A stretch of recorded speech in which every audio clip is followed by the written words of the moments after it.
நலம் காக்கும் ஸ்டாலின், உங்கள் குடும்பத்தின் நலன் அரசின் பொறுப்பு.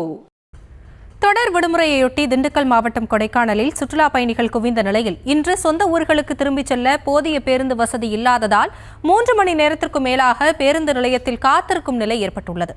இதுகுறித்த விவரங்களோடு இணைகிறார் எமது செய்தியாளர் குறிஞ்சிவேல் விவரங்களை வழங்கலாம்.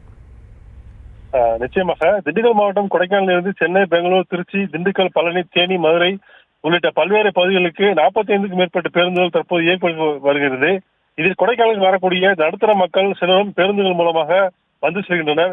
மீண்டும் அவர்கள் சொந்த ஊருக்கு செல்லும் போது திண்டுக்கல், மதுரை வழியாக சென்னை போன்ற பகுதிகளுக்கு முன்பதிவு செய்த பிறகு ரயில் பயணமாகவும் செல்கின்றனர்.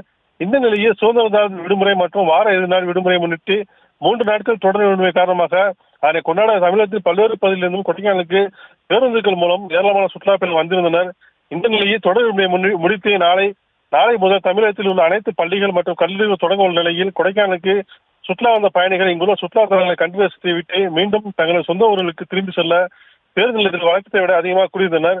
இதனால் பேருந்துகள் இருக்கைகள் கிடைக்காமலும் நின்றபடியும் பயணிகள் பேருந்தில் பயணம் செய்து வந்தனர். மேலும் அதிகப்படியான பேருந்துகள் இல்லாத காரணத்தினால் நண்பகல் வேளையிலேயே சுமார் 3 மணி நேரத்துக்கு மேலாக பயணிகள் பேருந்துகள் நிலையத்தில் காத்திருந்தனர்.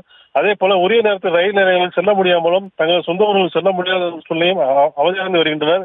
இதனை அரசு பேருந்து கழகம் கவனம் செலுத்தி பண்டிகை நாட்கள் மற்றும் தொடர் விடுமுறை நாட்களில் கூடுதல் அரசு பேருந்துகளை இயக்க வேண்டும் என சுற்றுலா பயணிகள் கோரிக்கை விடுத்துள்ளனர். விவரங்களுக்கு நன்றி குறிஞ்சிவேல். நலம் காக்கும் ஸ்டாலின், உங்கள் குடும்பத்தின் நலன் அரசின் பொறுப்பு.